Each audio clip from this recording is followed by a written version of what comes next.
Hi there, how you doing? Welcome to Microsoft Project 2010 Fast Track. My name's Phil Akinwale, and in the studio I have with me today Mary Hersher, who also happens to be my mentor, who introduced me to all things PMI, PMP, PMISP, all that stuff. But it's a great pleasure to have Mary here today. Thank you very much for coming, Mary. Well, thanks for having me. And we're going to be talking about Microsoft Project 2010. Now, Project 2010 is a totally different animal. In fact, people who have used scheduling software, they complain so much about MS Project. And I've had my share of it. I don't know about you, Mary. What do you think about MS Project? It takes some experience to get used to.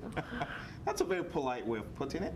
But going back to 2003, that first government project we worked on, and that was a huge project, and we used MS Project to the max. Yes, we did. But hopefully here we can help people within a few hours to get some tips, some tricks, and get to know a little bit more about the software without getting too far into the weeds, yes. Hopefully. So tell us a little bit about yourself, Mary. I am a PMP certified project manager, of course. And I've had over 18 years of experience in project management. I've worked on several consulting gigs, and I have high knowledge and skill in the projects 2003 through 2010 and the servers. Wow. And enjoy working with them. And I don't like to brag too much about myself, so. But hang on. Let's give praise to who praise is due. So, you are a PMISP. What's that? A professional PM project manager with my scheduling certifications. Okay, so that's from the PMI. Yes, so you're that's from the PMI. PMISP, Project Management Institute Scheduling Professional. You've also done a black belt and an orange belt with IIL. Right, yes. So that's just phenomenal. Yes, that's where I started learning the most. They had a good course, and I got my orange belt and black belt, and that's in the project server arena. Okay, excellent. All right, well, that's Mary. My name's Phil Akinwale, like I said in the beginning. All of these certifications you can see on the screen, it's all Mary's fault. She got me addicted to the PMI. So I've got 5 PMI certifications. I've worked in various projects. Mary and I worked on a government project back in '03. So hopefully today we can walk you through. I'm going to be the co-pilot, and Mary's going to be the pilot, showing us the tips and tricks of MS Project 2010. Great. Well, let's get started. Absolutely. Okay, for our course outline today, we're going to go through the introduction of the interface of the project. And we're going to do a little exercise on how to customize it. We're going to introduce you to dynamic scheduling, so you can get used to seeing how to schedule appropriately. We're going to have an exercise creating a work breakdown structure. And we're going to show you what tasks are, estimates, dependencies, constraints, and talk about a little bit about the resource assignments and how to put costs in your schedules. And then we're going to talk about how to build a project plan and update it and monitor and control. And I'm going to introduce you to some schedule reporting templates that we use at our company. And I forgot to mention where I work, and it was Iridium at the satellite company. Great. And then we're going to let you see the magic of using templates and introduce you to the project checklist, and also introduce you to how to status a schedule using a checklist. So I hope the tools are, will help you to get started in your business. I hope so. Well, let's see.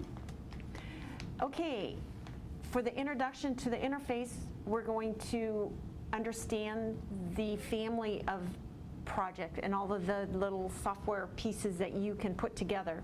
And we're going to do PM activities covered by the software, so your PMI, and see what you can actually use this project for.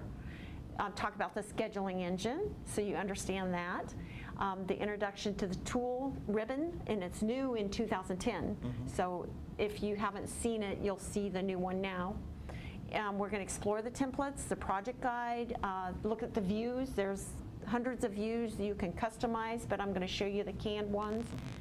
calendars, the project reports, and the organizer. It's going to be your favorite friend when you want to copy and paste stuff from other project schedules.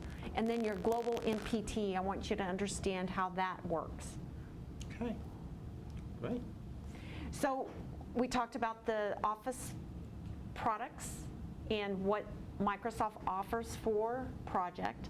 You'll notice that they call it EPM. That's an Enterprise Project Management Solution.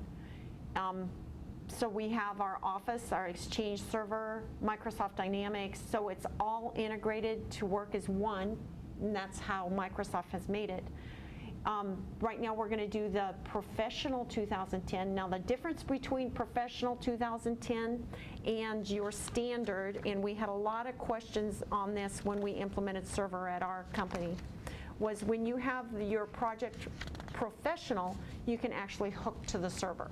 Right. We're not going to go into the server today, but I wanted you guys to be aware that when you use Project Professional, it has a place where you can hook to the enterprise. Standard does not. So if you go out and you think you're going to hook to the server and you bought Standard, won't work. So that's an important tip to know. And then we talk about the server here, and then the SharePoint server. They're tightly integrated. It's a great tool for managing projects. Right. So I'm going to move on to the next slide, and we're going to talk about the project manager's activities and how they're covered by Microsoft Project. So you'll notice we have the little matrix, and if you've seen the PMBOK, and I believe it's 4, they use this matrix in there to talk about certain things. But what we're going to do here is show you the little checks represent what is actually covered in Microsoft Project. So integration management, project scope, of course, time management, stakeholder management, cost management, project quality, human resource management, because we're managing our resources. Our communications isn't so much covered in Microsoft Project. It's more of a email communication meetings. Risk management is not covered in the use of project, and project procurement management is usually not covered in Microsoft Project. Right, cool. Okay, now the scheduling engine. This is the magic that's in back of the project scheduling. The scheduling engine is a computational brain that is always going on in the back of your project. That's what drives people crazy. Oh, yes. They always complain because their hours are more than they thought they would be after you've estimated a job, and then you start scheduling. They can't figure out why their hours suddenly went from 500 to 10,000. I'm going to explain why today. It's that scheduling engine going in the back. It considers non-working times such as weekends when calculating the task start and finish dates, and it lets you set your calendars. So if you have special holidays within your company, you can put those in the calendars. So when you put your start and finish date, it calculates those in there, so you don't have like, oh, I forgot to do that, so it's 10 days later than you had expected, which is important. We worked on that one government project, and 10 days was a lot of days. So we want to make sure our calendars are up to date. And then a lot of people say, I want to use Excel or Visio to do my project schedules. Yeah, isn't Excel good? There's nothing wrong with Excel. Give us a break. If you like to update every line in your Excel spreadsheet every time a date changes, have at it. Okay, I'm going to compete with you in Excel, and I'm going to find out if Excel is better than Project at the end of the day. Okay. When we get to that dynamic scheduling thing. Okay, so let's get on. Let me talk about this little formula that you see here. Kind of memorize it. We talk about work, and it equals duration times unit. What is the work? The work is the hours it takes you to do something. Okay. Duration is the days it takes you to do something.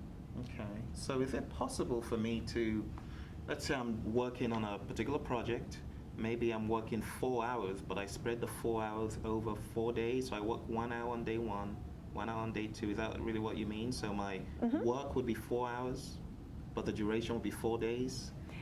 That's going to depend on your units.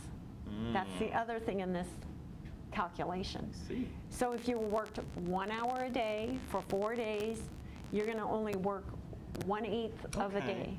Okay. So your units are set up to 100%, and depending on the duration, it'll calculate it for you. Okay.